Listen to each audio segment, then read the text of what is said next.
क्या भारतीय सेना 5 साल बाद वापस से अपनी गलती को दोहरा रही है? प्रेजेंट टाइम में ड्रोन वॉरफेयर को देखते हुए भारत को ड्रोन हार्ड किल के लिए एक वेपन की जरूरत थी, जिसको देखकर रशियन का पेंसर और कोरिया के K-30 Hawk को देखा जा रहा था। हालांकि 2021 को काफी ज्यादा रिवॉल्यूशन और ट्रायल के बाद कोरियन K-30 Hawk को चूज किया गया, लेकिन इसके कॉन्ट्रैक्ट को 2021 में रद्द कर दिया गया। अब वापस से एक रिपोर्ट निकल कर आ रही है, जहाँ पे बताया जा रहा है कि भारतीय सेना वापस से इस तरीके के सिस्टम को देख रही है। पर सवाल ये उठता है कि क्या इस तरीके का सिस्टम हम स्वदेशी तौर पे नहीं बना सकते, या फिर हमारी लापरवाही और लेत-लती के कारण हम वापस से मजबूर हैं किसी विदेशी सिस्टम को खरीदने के लिए। सो गाइस, क्या है सारी बातें, चलिए डिस्कस करते हैं इस वीडियो में। आई होप आपने चैनल को सब्सक्राइब कर लिया होगा, क्योंकि आपका एक सब्सक्रिप्शन मुझे मोटिवेट करता है अपनी अगली वीडियो को बनाने के लिए। सो हाल ही के समय में एक रिपोर्ट निकल कर आई है, जहाँ पे बताया जा रहा है कि कैसे भारतीय सेना वापस से कोरियन K-30 Hawk की तरफ देख रही है। इसे इंडियन आर्मी द्वारा ड्रोन को हार्ड किल करने के लिए short range air defence system के तौर पे देखा जा रहा था। हालांकि पेंसर के साथ इसका कंपटीशन था, जहां पे पेंसर के ऊपर इंडियन आर्मी ने इसे चूज किया। काफी सारी टेस्टिंग के बाद इंडियन आर्मी इसे शॉर्टलिस्ट करती है, इसे विनर डिक्लेयर करती है और इसे क्लियरेंस भी मिल जाता है। लेकिन तभी नेगोशिएशन जब स्टार्ट होती है तो 2021 में इसे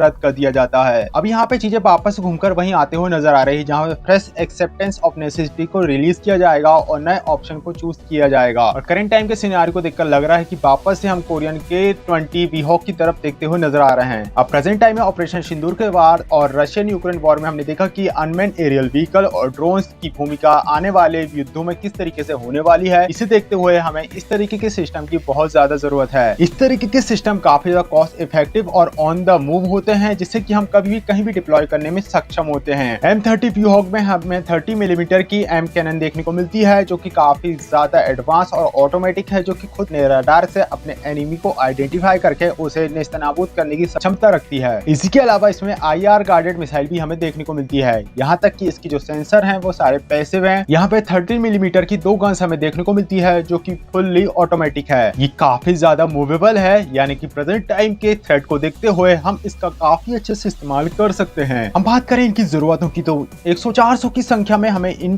तरीके के सिस्टम की जरूरत है। पर बात वही है कि हमने इसे जब रिजेक्ट किया था, तो वापस से हम इसकी तरफ क्यों जाते हुए नजर आ रहे हैं? क्या इन 5 सालों में हम अपना स्वदेशी सिस्टम बनाकर तैयार नहीं कर सकते थे? इसमें हमें ज्यादा कुछ ऐसा स्पेशल देखने को नहीं मिलता कि कोई रॉकेट साइंस हो या फिर इंजन टेक्नोलॉजी इसमें लग रही हो। यहाँ पे जो सारे कंपोनेंट है वो हमारे पास पहले से मौजूद है, बस जरूरत है इस पर काम करने की। हमारे पास मैन पैड है, व्हीकल है, 30 और 40 मिलीमीटर की गन्स है, बस इन्हें इंटीग्रेट करके इस तरीके के सिस्टम को डेवलप करना है। मैन पैड के तौर पे DRDO के विश्व रॉड का इस्तेमाल हम स्वदेशी हथियार के तौर पे आसानी से कर सकते थे। यानी कि इस 5 साल के पीरियड में अगर फोकस किया जाता स्वदेशी इक्विपमेंट के ऊपर, नो एनी डाउट हम बहुत अच्छा एक स्वदेशी हथियार बनाकर तैयार कर सकते थे। पर हम वापस से एक विदेशी उपकरण पर फोकस कर रहे हैं, उसे खरीदने के बारे में सोच रहे हैं। अगर हम उसे चूज भी कर लेते तो खरीदने में काफी ज्यादा समय लगेगा, और फिर वही सप्लाई चेन और डिलीवरी का इशू, यानी जब हमें इनकी जरूरत होगी उसमें हमें काफी ज्यादा डिले देखने को मिल सकता है। No any doubt present time के सिनेरियो को देखते हुए अगर हम थोड़ी सी संख्या में इसे खरीद लें तो वो ठीक होगा, लेकिन अगर लार्जर नंबर में यानी 400 की संख्या में जो हमारी रिक्वायरमेंट है, इस पर अगर हम